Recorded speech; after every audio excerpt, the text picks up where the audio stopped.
blocks. Number 1.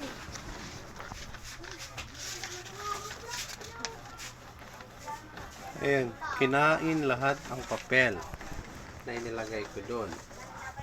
So, wala na po yung sa baba. Kinain po yung lahat, yung tatlo. So, ang dami palang sakit nito, no? So, kakaayos lang natin sa printer na ito nasa taas. Kakaayos lang natin sa tanker nito kasi nag-overflow na yung stink niya. So, inayos natin. Pangalawa naman is ito naman pala ang problema niya. Multiple paper feeding. So, yan is let's go. Fix na naman natin yan.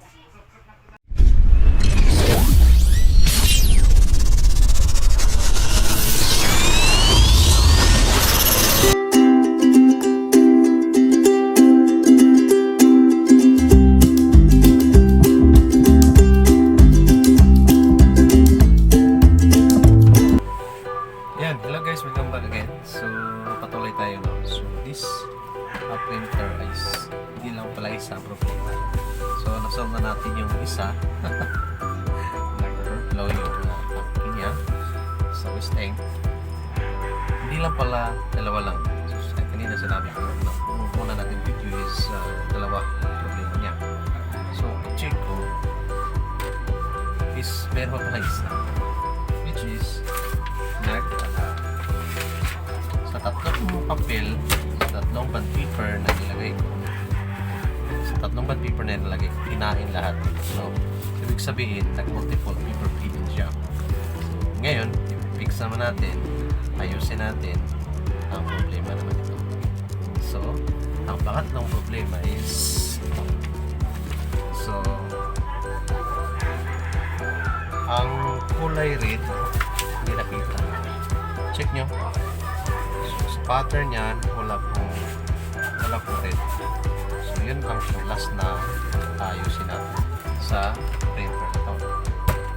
So, ngayon muna is yung multiple paper feeding niya.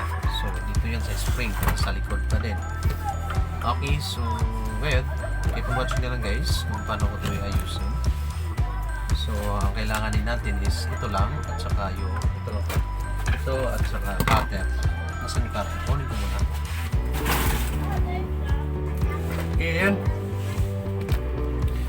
Dito. So, kailangan natin sa paper feeding is na problema. Ito lang at saka cutter. Okay, start na tayo. Keep watching na lang guys.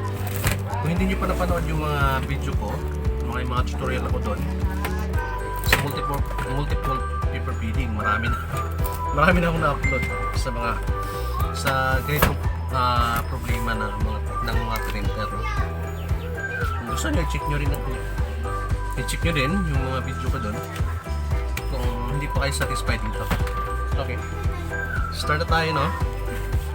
So, una-una natin gagawin is tulad ng nauna kong video, lagarin muna natin to. Scroll dito.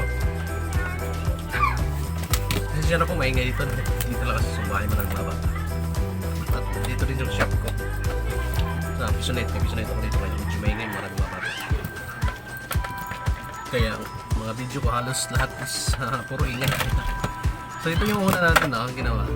So nilagay natin yung instead na kung kuha tayo ng mga alternatibo na makikita lang natin dito sa tabi-tabi.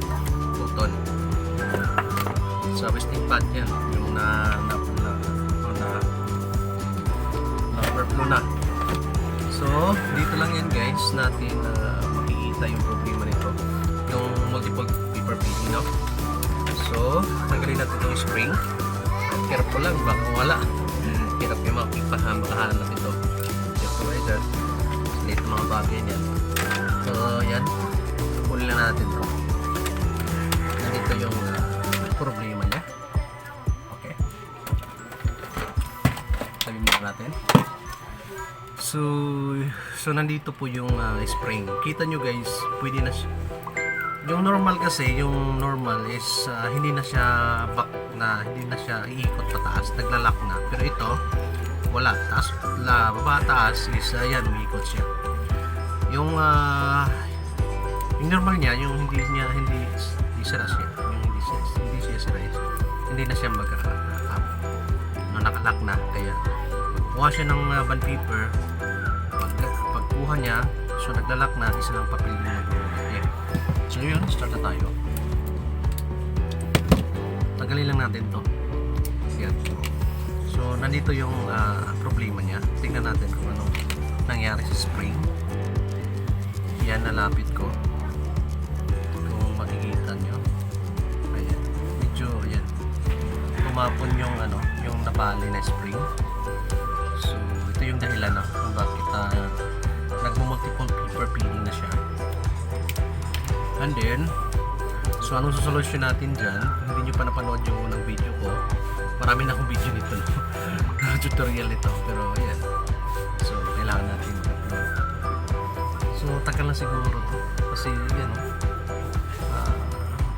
makita nyo halos nabutas na sa malapit sa butas.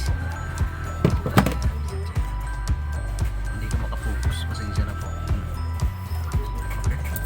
So solusyon natin dito is tanggalin muna natin ito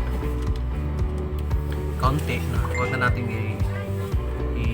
100% na ilabas siya, kaunti lang na ano lang natin, may angat lang natin yung isa, yung spring dito, yung nasa dulo, iangat natin ito.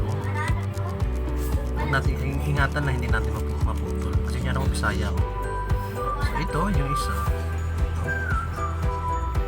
so angatin lang natin kunti para makagawa tayo ng lock niya. Anaktan na natin kunti kasi nabali yung lock niya. So ito maliit lang. So ganito ang ginawa ko, bali yung bali. So ginawan ko naman ulit ng lock kasi yung dito na lock niya is nabali. Ito yung nabali guys. Yan, may lock din siya. Ito na naman ang gagawin natin, may lock na. Then third dyan, makagawa na kayo nito. Huwag yung masyadong habain, konti lang. Balik na natin yung pisto niya. Ayan. Okay, so yan. Then kita nyo may mga butas din sa gilid. Yan. So yan, dyan natin ipasok yung nagawa natin na lock. So pasok natin ito.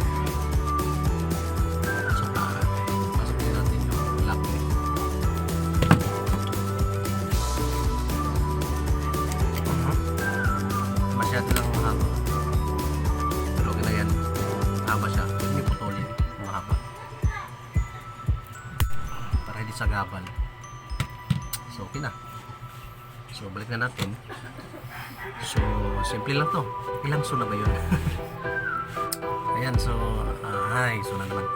So makita nyo po dito yung mga may guide na po. So balik nyo, may mga guide, madali lang, mahirapan, may mga guide niya. Yan. So check natin, pop, baba, pagtaas, naglalak na.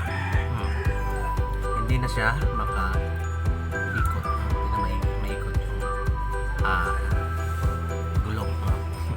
Yan, makuha siya, pero pag tinaas mo na, hindi na, naglalak na siya. So yan lang po kasimple. So yan po ang problema niya. So, balikan natin. Ilang so na ba yan? Balikan natin to. Ayan. So, ganun pa rin. Pasok natin. Then, bis lang natin konti. So, ayan. Balikan natin siya. Anong kulang? Anong kulang dito? Yung spring. Then, balik natin yung spring. Ayan, kailangan siya may spring. Pag walang spring, ganun pa rin ang mangyayari, magdo-double feeding pa rin siya. Although naibalik mo na, pag wala to, walang spring, nag-double kasi ako. So ngayon, balik na naman natin to. Ayan, change wire dito para may lagay.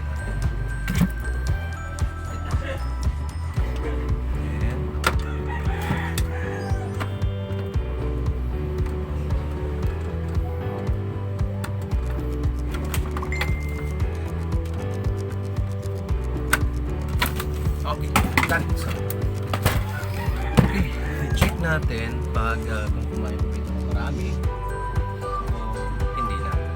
Okay.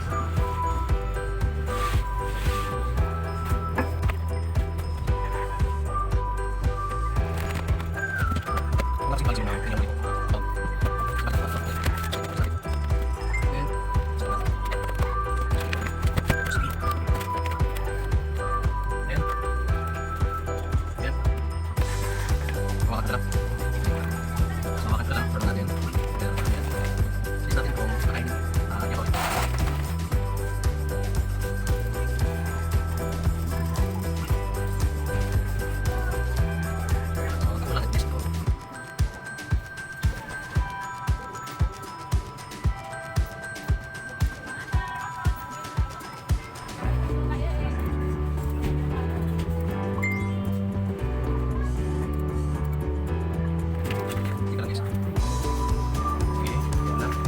Connect na siya.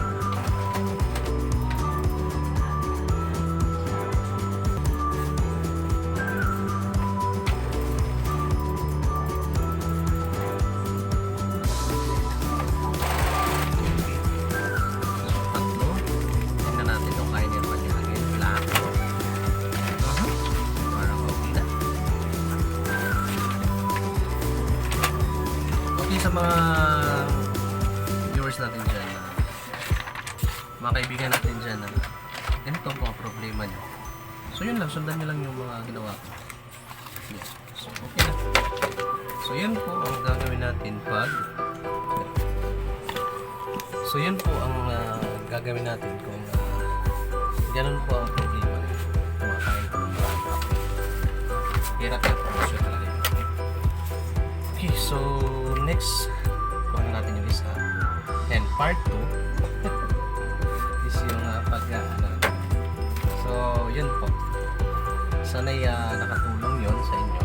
Although marami na akong video dito kaya check nyo lang yung iba kung not satisfied kayo. Pero kung nagustuhan nyo guys, pag-like na lang. At sa mga hindi pa nakapag-subscribe, pag-subscribe at saka paki-bell para updated kayo sa lahat mga video ko. Also mga video tutorial at sa mga computer printer. So sa mga tanong dyan, mag-comment lang po down below kung may mga gusto nyo pa paturo video sa akin. Tama na. So yan lang po.